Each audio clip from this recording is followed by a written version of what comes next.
মাঝে মধ্যে একটু ভর্তা দিয়ে ভাত খেতে বেশি ভালো লাগে, তাই না? প্রতিদিন তো নানা রকম তরকারি দিয়ে ভাত খাওয়া হয়, তাই আজকে ভাবলাম যে আম্মুকে বলবো, আম্মু কাঁচা কলার ভর্তা করে দাও তো।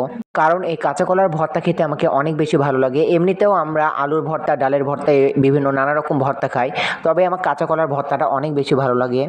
আসসালামু আলাইকুম, কি অবস্থা সবার? আশা করি সবাই ভালো আছেন। আলহামদুলিল্লাহ, আমিও ভালো আছি। আজকে আমার বাড়ির গাছের ৩-৪টা কাঁচা কলা নামিয়েছিলাম মূলত ভর্তা খাবো বলে। কাঁচা কলার ভর্তা আমাকে অনেক বেশি ভালো লাগে। প্রতিদিন মাছ, মাংস এগুলো দিয়ে ভাত খেয়ে যেন মুখে অরুচি ধরে গেছে। তা আজকে ভাবলাম যে একটা ভর্তা বানিয়ে মুখরোচকভাবে এক থালা ভাত খাবো। কলার ভর্তাটা আমাকে অনেক বেশি ভালো লাগে। এমনিতেও নানা রকম ভর্তা করে আম্মু। আমি তো গাছ থেকে কাঁচা কলা নামিয়ে দিয়েছিলাম, আম্মু সুন্দর করে কলাগুলো ছিলে মাছ বরাবর ফাটা করে নিয়েছিল। এখন এটা অল্প পানি দিয়ে ইন্ডাকশন ওভেনে সিদ্ধ করে নিল। আমি তো প্রথম ভাবছিলাম যে এতগুলো কলা তবে অল্প পানিতে কি করে হবে। আম্মু বলছিল তুমি খালি দেখো, এতটুকু পানিতে যথেষ্ট। ফাইনালি ভর্তা করা শেষ, এখন খাওয়ার পালা।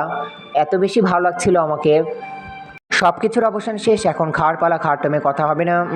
ভাই রে ভাই, এত বেশি স্বাদ হয়েছিল। পর কাঁচা কলার ভর্তা দিয়ে পেট ভরে ভাত খেলাম রে ভাই।